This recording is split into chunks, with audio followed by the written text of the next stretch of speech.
Seven, 6, 5, 4, 3, 2, 1. Tuesday, July 2nd. It's 7:32. It's a little later than I want it to be, but I've woken up, had my coffee. I just did my 10 minutes of headspace. I'm going to very quickly stretch. Well, not very quickly. I'm going to stretch and do my warm-ups, and then I'm going to program my watch because today we're going to the park to do some hill repeats. I think I have 12 by 60 seconds with a 3-minute recovery. Don't quote me on that, but I'm pretty sure that's what it is. Hill repeats are amazing. They're such a great way to build strength and endurance and practice on like your form. In most training plans, you'll see hill repeats in the beginning because it's such a great way to practice speed work before bringing it onto flat ground. So I'm gonna head to Prospect Park, do that, get it done before it gets crazy, crazy hot. Let's go.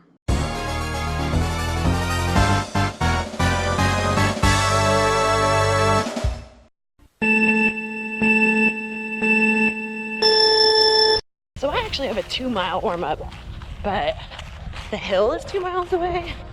So I'm doing a 1.5-mile warm-up, cutting across this big green field. And I'm gonna do a 1.5 cool down. Trying to avoid potholes.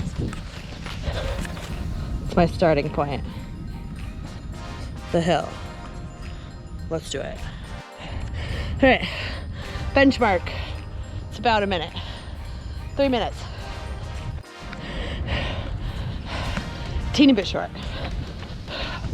Yeah. Way further than the tree. Third of the way down. A little short. 5 down. Whew. I was way further than the tree, but this GoPro froze. Not digging this GoPro. Over halfway. Whew. 2/3 done. This GoPro is driving me nuts. Way off. 3 more. Starting to feel it. Whew. Way past the tree. 2 more. Way past it. 1 more. I'm done. That's it. Woo. That was hard, but that went very well. Let's go find a water fountain. I'm doing this with a GoPro, so the sound's not going to be as good. But I'm so tired. I'm too lazy to go downstairs to my office and get my camera. I feel so strong. I just want to lead with that because it is such a good feeling when all your hard work starts to show up. Today I had 12 by 60 second hill repeats with 3 minutes of rest, 2-mile warm up, 1-mile cool down, which I just split it down the middle and did 1.5 warm up, 1.5 cool down. It was about 7 miles of work today, which is funny because my long run was 8. Yeah, I feel so good. And I'm so happy and I'm so excited that I feel good. It was fun today because it was kind of like a full circle moment. Having strawberries and yogurt for breakfast. Because I was like, I've had so many tools that I have in my tool belt from all of the coaches who have helped me along BQ or Bust. Like, I was thinking about Josh, my first coach, who really did like change the way I run hills. Like, so many people, myself included, like, were just terrified of hills because they're so hard. But like, Josh really helped me change the way I see them because hills really are all mental. So if you go to a hill and you're like, oh God, oh no, you're not going to charge the hill and feel confident on it. But if you teach yourself to be like, all right, let's do this and like bring on the hill. What hill?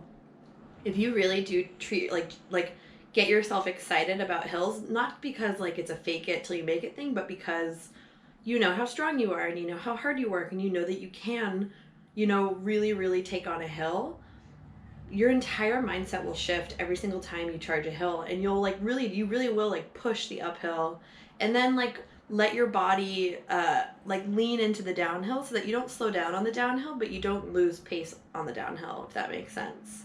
A lot of people will like charge a hill and then recover on the downhill. And Josh always taught me, like charge the hill, lean into the downhill and let your body do the work, but don't slow down. Don't like fight the hill. And that's something that I so appreciate because it totally changed my mentality on hills. And now, like, I really do, like, hills are hard. Just because you love hills doesn't mean that it doesn't make them hard. But now, like, I really do, I just, like, don't panic or dread hills when I see them. And it's such a beautiful shift that happened, and I really appreciate that. And then Honer Camp, when he was coaching me, he always gave me the gift of, like, always take the first 2 repeats, maybe 3 depending on how many you have, just like a little bit, hold back a tiny bit, let yourself kind of like warm into it, especially like today when I have 12 repeats, like that's a lot of repeats. So like letting myself, like, for the first 3, not like take off like a bat out of hell and like go 100%, maybe like go like a 7 or 8 and let myself warm into a 9 or a 10. It just makes it, even though like I think technically I'm not, holding back anything, but when you like have that mindset of like don't blow up right now, like pull back a tiny bit, you don't have to give it all. It just sets you up for those final couple of repeats when your legs are super heavy and you're really tired. It gives you like wiggle room to really like push and surprise yourself and end on a really strong note. So it all is so great. And I love Stowe because she gives me these really long recoveries, and I don't walk all of it. Like, I definitely run a lot. So you're running a lot in the recoveries, which I really like. There was one recovery which I took the entire thing as a walk just because like I was so exhausted, and I was like, all right, I'm going to take this recovery to like really get my heart rate down so that I can really crush these next like these final 4 repeats. And I'm glad I did. Like, that's the point of a recovery, is to like really get yourself to a place so that you can 100% do what you need to do on your work, your interval, your hill work, your track session, your repeats, whatever it is that you're doing. Being smart. I was watching a Be Here or Bust last night, one of the first like 5K check-ins I ever did with Josh. It was like one of the first episodes, and he told me to run smart. And I made a joke. I said, I immediately Googled, what does that mean to run smart? And like, now I know. I know what running smart means. It means running purposefully and running intentionally. And taking all of the tools that you acquire in your tool belt throughout training cycles and figuring out what works and why and what doesn't work and why, and being open to change and staying curious. So it's fun. It's so cool to see like all the incredible gifts I've been given over the years, like come into play and work. And I'm very excited. Like the fact that we're in week 2 and I feel this strong is so, so, so exciting. And then I came home and I did my strength work down in my office, and now I'm eating. And busy day today. The Women's World Cup semis or quarters? I think it's the semis. I don't know, but USA. So we'll watch that, and that's all. That's a wrap on the Tuesday, I think. Yeah. All right. See you Thursday.